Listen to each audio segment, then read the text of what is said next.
কলকাতার জনকণ্ঠ, গ্রাম ও শহরের মেলবন্ধন। একাধিক জায়গায় উত্তেজনা ছড়িয়েছে, কি বলবেন এটা নিয়ে? দেখুন, ভাঙড়ে আমি শান্তি শৃঙ্খলা প্রতিষ্ঠা করতে চাই ভাঙড়ের সাধারণ মানুষকে নিয়ে। এ আহ্বান করেছি ভাঙড়ের 1,26,555 জন আমাকে ভোট দিয়েছিল। তার বাইরে যারা অনেকে ভোট দিয়েছে আমাকে ছাড়া অন্যদের, প্রত্যেকের আমি এখন অভিভাবক তথা বিধায়ক। ভাঙড়ে শান্তি প্রতিষ্ঠা করার দায়িত্ব হচ্ছে আমাদের প্রত্যেকের। এখন খবর পাচ্ছি আইএসএফ এর নাম করে কিছু মানুষজন ব্যক্তিগত স্বার্থ চরিতার্থের চেষ্টা করছে। আজকে আমার এখানে আসার কথা ছিল না, কিন্তু আমাকে তড়িঘড়ি আমার অন্য প্রোগ্রাম কাজ করে এখানে আসতে হয়েছে। আমি আপনাদের ভিডিও ফুটেজও দিয়ে দেবো খুব তাড়াতাড়ি, এখনই দিচ্ছি, যে আমি আমার 13টা অঞ্চলের অঞ্চল নেতৃত্বদের নিয়ে আমি মিটিংয়ে বসেছিলাম। দীর্ঘক্ষণ ধরে মিটিং করেছি, তাদেরকে কড়া নির্দেশনা দিয়েছি আমি, যে তাদেরকে দেখতে হবে। তারা এটা বলেছে যে তাদের অজান্তি কিছু অসাধু মানুষ আইএসএফ সেজে এই ধরনের অত্যাচার সাধারণ মানুষকে করেছে, যারা তৃণমূলের বা এটা হয়েছে পারিবারিক অশান্তি হয়েছে। এখন সে আইএসএফ সেজে গিয়ে তার অন্যজনকে মারধর করেছে, আইএসএফ এর নামে দোষ আসছে, এটা মিথ্যা, মানে এটা আইএসএফ কে বুমেরাং করা হচ্ছে। বা এটা ঘটনা ঘটেছে আইএসএফ তৃণমূল করত, ক্ষমতা দেখিয়ে জমি দখল করে রেখেছিল। এখন রাতারাতি সেই লোকটাই যার জমি গিয়েছিল সেও তৃণমূল করতো, কিন্তু এখন সে রাতারাতি আইএসএফ সেজে ওই জমিটা উদ্ধার করতে যাচ্ছে, ফলে একটা ট্যাসেল হচ্ছে, সে আইএসএফ নাকি জমি দখল করতে যাচ্ছে। এই ধরনের একটা অপপ্রচার চলছে। আমি দায়িত্বহীন ভাষায় বলছি, আমি ভাঙড়ের ভোটারদের ভোটে নির্বাচিত হয়েছি আইএসএফ এর কর্মী সমর্থক বামেদের সহযোগিতা নিয়ে।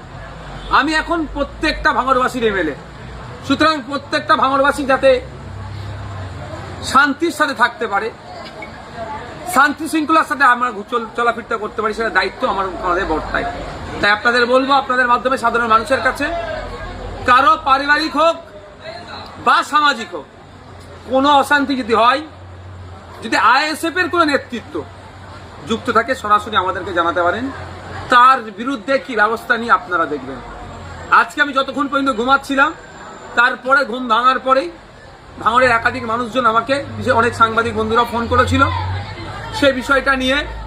সাথে সাথে আমি আমার অ্যাডমিনকে দিয়ে ভাঙড়ের একাধিক জায়গার মানুষজনকে আমার ফোন অ্যাটেন্ড থেকে শুরু করে আমার নাম্বার আমি শেয়ার করে দিয়েছি, যে কোনো ইনসিডেন্ট যদি ঘটে আমাকে ফোন করুন, আমি তৎক্ষণিক সেটাকে করবো। অনেকে ফোন করেছে, তবে এটাও আপনাদের বলছি, ফোন করে হাউ করছে, বাড়ি ভাঙচুর করে দিয়েছে।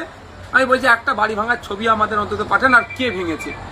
পরে দেখছি বাড়ির ছবি দেয়নি, একটা কলা গাছে দেখে ভেঙে আছে তার ছবি দিচ্ছে। এই ধরনেরও না অপপ্রচার হয়ে যায়, গুজব না হয়, অনুরোধ এটাও আমি করব।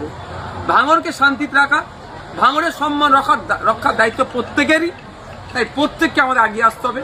আমি পরিশেষে আবারও বলছি, যদি আইএসএফ এর কোনো ছেলে কোনো মানুষের উপর আক্রমণ করে, আমাদেরকে উপযুক্ত প্রমাণ সহকারে দেখবেন, সে পার্টির মধ্যে থাকবে না। এটা আমি জোর গলায় বলছি মিডিয়ার মাধ্যমে। আমি ভাঙড়ে হিংসা করতে চাই না, ভাঙড়ে শান্তি প্রতিষ্ঠা করতে চাই। আপনিও তো, তবে একটা কথা বলি, আজকে যে ঠিক এর উল্টো হতো, সারা রাজ্যে তৃণমূলময়, ভাঙড়ে তৃণমূল জিতেছে, তাহলে কি হতো? এতক্ষণ 20-50টা লাশ আইএসএফ এর ছেলেদের ফেলে দিত, কিন্তু আমাদের আইএসএফ এর ছেলেরা যথেষ্ট সংযত, ওই হিংসা করেনি। গতবারে নির্বাচনে 2021-এ আপনারাই দেখিয়েছেন পোস্টপল ভায়োলেন্স কি হয়েছে। ক্যানিং পূর্বে ওই শওকত সাহেব নোটোরিয়াস ক্রিমিনাল যে আখ্যাটা কেন পেল? বাড়ি ভাঙে, বাড়ি তো ভাঙচুর করেছে, মাটি তুলে ওখানে পুকুর বানিয়ে দিয়েছে। আমরা কিন্তু হিংসা করিনি, ওই আর করবো না। হিংসা দিয়ে হিংসাকে জয় করা যায় না। রাজ্য জুড়ে আপনিও তো ভোটের আগে প্রচার করেছিলেন, কি মনে হচ্ছে তৃণমূলের এত ভরাডুবির কারণ কি? জাগলগাছি হাই মাদ্রাসা নির্বাচনে যখন নমিনেশন ফর্ম জমা করার ডেট ছিল, থানার সামনে যেভাবে তৃণমূলের লোকজন আক্রমণ করেছিল, সেই সময় একটা কথা বলেছিলাম, যে একটা সামান্য মাদ্রাসার অভিভাবক নির্বাচনে যদি এরা এই গুন্ডাগার্দি দেখায়, তাহলে সাধারণ মানুষের প্রতি এদের কোনো কনফিডেন্স নাই। যদি সুযোগ পায় সাধারণ মানুষ ভোট দেওয়ার, তাহলে কিন্তু এদের আর খুঁজে পাওয়া যাবে না। সাধারণ মানুষ সুযোগ পেয়েছে, এদেরকে ধুলোর মতো উড়িয়ে দিয়েছে গণতান্ত্রিক প্রক্রিয়া। আর একটা যেটা বিষয় মানে এই সময় তো বিভিন্ন যেহেতু রাজ্য সরকার নেই তৃণমূল, ফলে বিভিন্ন জায়গা থেকে তো তৃণমূল নেতারা আসছে আপনাদের সঙ্গে যোগাযোগ করছে, তাদেরকে কি সব দলে নেওয়া হবে? দেখুন, অনেকে যোগাযোগ করছেন। আমি এতটুকু কথা বলতে পারি যে আমরা দলে নেওয়ার ক্ষেত্রে বিবেচনা করব তার ব্যক্তিত্ব, তার পাস্ট রেকর্ড, কতটা কি করেছেন, দুর্নীতি যুক্ত না দুর্নীতি মুক্ত, এইসবগুলো বিবেচনা করে অবশ্যই আমরা যারা যদি আইএসএফ এর আদর্শ মেনে আইএসএফ এর ছায়াতলে থেকে হিংসা মুক্ত সমাজ ব্যবস্থা গড়ার যে আমাদের লক্ষ্য, সেই সমাজ ব্যবস্থা গড়তে যদি আইএসএফ পরিবারে আসতে চাই, নিশ্চিতভাবে এটুকু বলে রাখি পজিটিভ আমাদের দিক থাকছে। চিকিৎসার কথা ভাবছেন?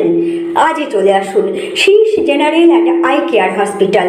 40 বছর মানুষের সেবায় নিয়োজিত সুচিকিৎসার বিশ্বস্ত প্রতিষ্ঠান। কলকাতার অভিজ্ঞ ডাক্তার দ্বারা অপারেশন ও চিকিৎসা করা হয়। কাঠালিয়া, ভাঙড়, কাশীপুর, দক্ষিণ 24 পরগনা। যোগাযোগ 7407337744, 7407441234।